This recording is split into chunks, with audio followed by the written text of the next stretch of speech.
All right, y'all, welcome to the show. I got a huge one for you. So in just a second, Trump declares that protesters are terrorists in his new war on the left wing in this country. So we'll talk about that. I have some Ken Klippenstein reporting on that one.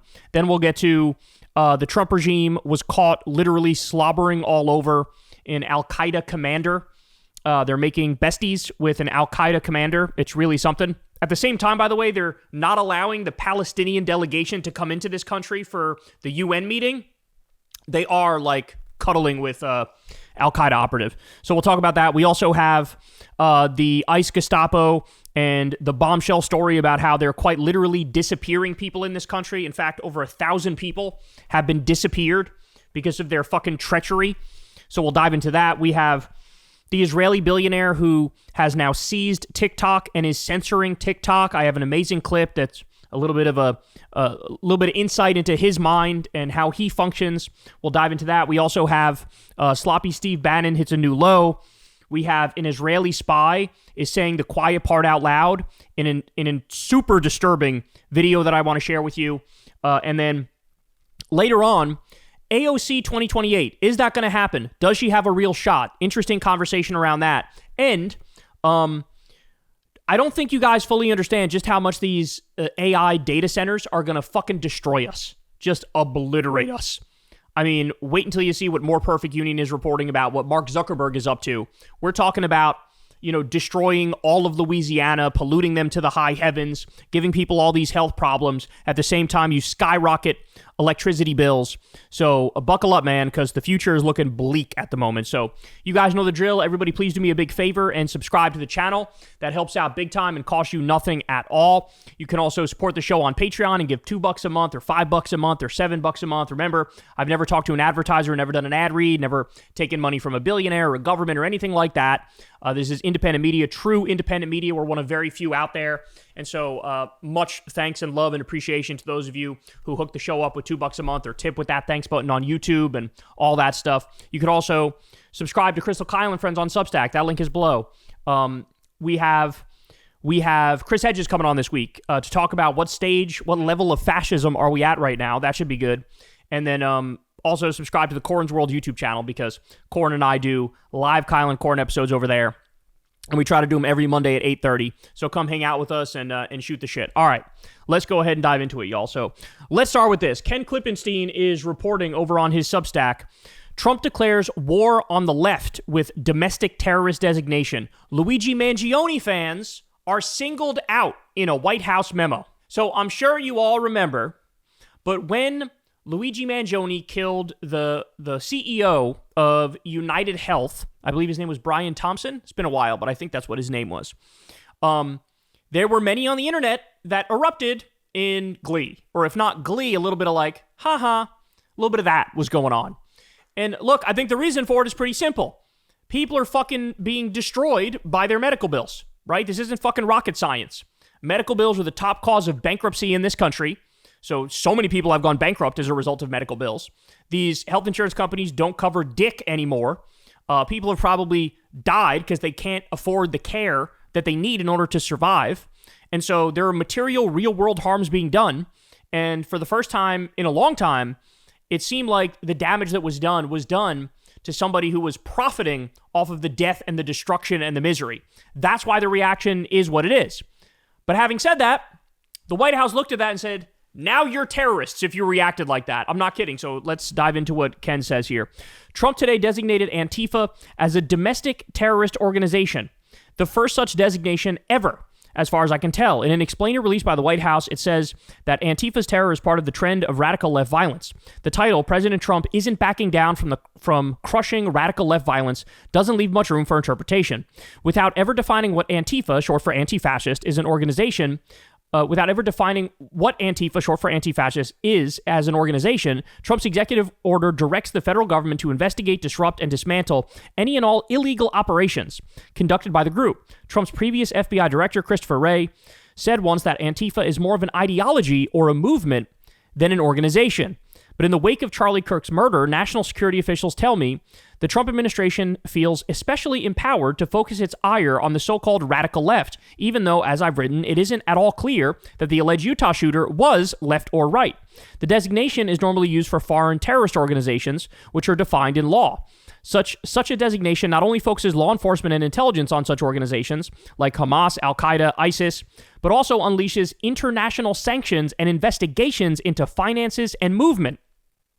The White House is trying to cast its new counterterrorism focus on some kind of radical fringe. But in at least one example they point to, I can think of a lot of people online that it might apply to.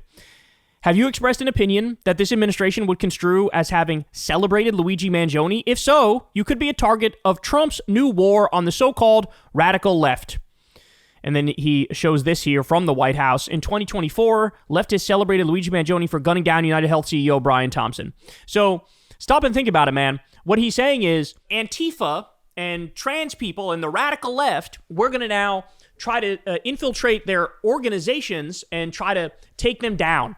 And so, like, launch investigations, track where the money is flowing to. They're basically mucking up fake charges to make the lives of people who are on the left a living hell. And they'll just define it as, we declare that you're terrorists based on the flimsy reasoning that you weren't fucking, crying tears of sadness when a health insurance CEO was murked. He continues, the federal government, long before Trump took office, has been writing threat reports about Antifa and other extremists on the left.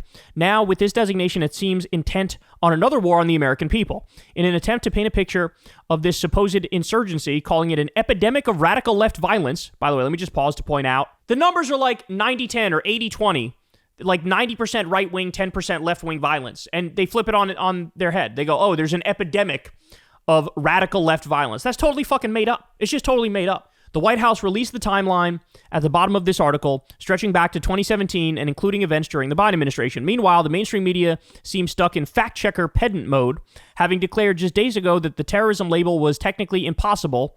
See headlines below. It is a continuation of the news media's lazy framing of Charlie Kirk Schroeder as some garden variety leftist.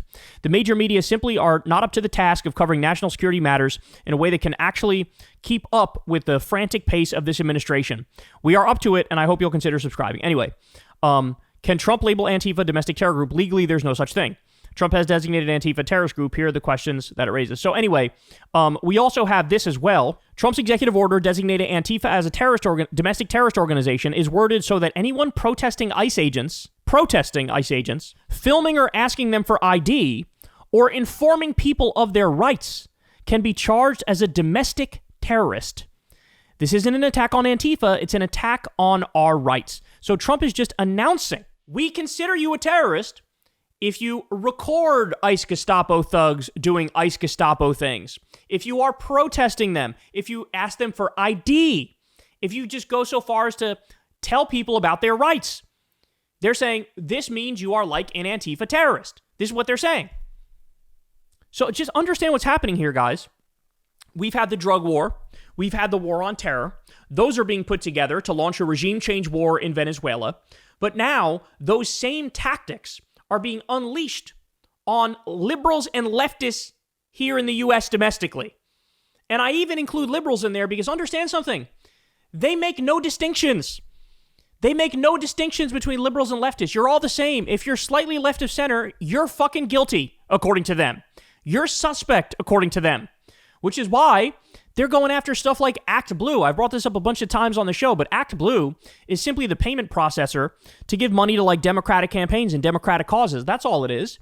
And they're lying and acting like, oh, they're doing some sort of high-level money laundering or racketeering or some shit, or, you know, their money is going to criminal organizations. Therefore, they're trying to shut down Act Blue. They're going to come after, like Elon Musk has, Media Matters, who literally just tracks what the right says and will, like, quote Fox News verbatim. To them, that's like, well, close enough to a terrorist. We're just going to declare you're a terrorist. In the same way that if you were online and you made a joke about Luigi Mangione, sorry, you'll be considered a terrorist. So this is what they're doing, man. This regime, when we say they're authoritarian, we mean it. They are textbook authoritarians. In other words, they don't believe in the Constitution. They don't believe in civil rights. They don't believe in liberties. They don't believe in human rights. They think, we can do whatever the fuck we want to you, and you have no recourse. We're the people with the money. We're the people with the power. We're the people with the guns. And so if we define you as an enemy, good fucking luck. So we're going to make your life a living hell. That's what we're going to do. And so now their ire is set on the left. Their sights are set on the left. And they're not going to stop. So remember, we discussed this the other day too. They want to declare all trans people as violent extremists. That's another thing that Ken reported, right? Just gender ideology, trans people in general, all violent extremists. Antifa now, all violent extremists. By the way, don't even bother asking somebody in MAGA what they mean by Antifa, because again, they mean literally anybody from a liberal to a leftist, from center left to far left. They don't care. They don't make a distinction. And now again, even people who didn't react with sadness after a health insurance CEO got murked. Sorry, you're suspect. Sorry, maybe we'll be spying on you domestically and trying to, wage lawsuits there and trying to track the money that you're involved with and all this stuff. This is incredibly disturbing, especially because in the eyes of these people, like literally more than half the country would count as domestic extremists, potential terrorists. Meanwhile, you tell me which side is cheerleading illegal attacks on Venezuela and illegal attacks on Iran and bombing of Somalia and bombing of Yemen. Like, it's only one side that's fucking gung-ho over all these fucking wars. Which side is cheerleading rounding up innocent people and sending them to concentration camps? To me, that's the real terrorism. And it's on one side specifically. And it ain't the left. So here we are, man. Here we are. I hope everybody's ready for what's coming. Because, again, we're not even a year in, bro. Look at all the shit that's happened. We're not even a year in. And they are laying out in no uncertain terms. We're basically going to wage a domestic crackdown on the left. They're letting you know they're going to do it. And everybody's just acting like a massive storm isn't coming. Oh, it's on the way. Hey, y'all, do me a favor and like and subscribe. It helps out big time in the algorithm. Click the bell as well for notifications when videos drop. And watch that video on screen right now. You know you want to.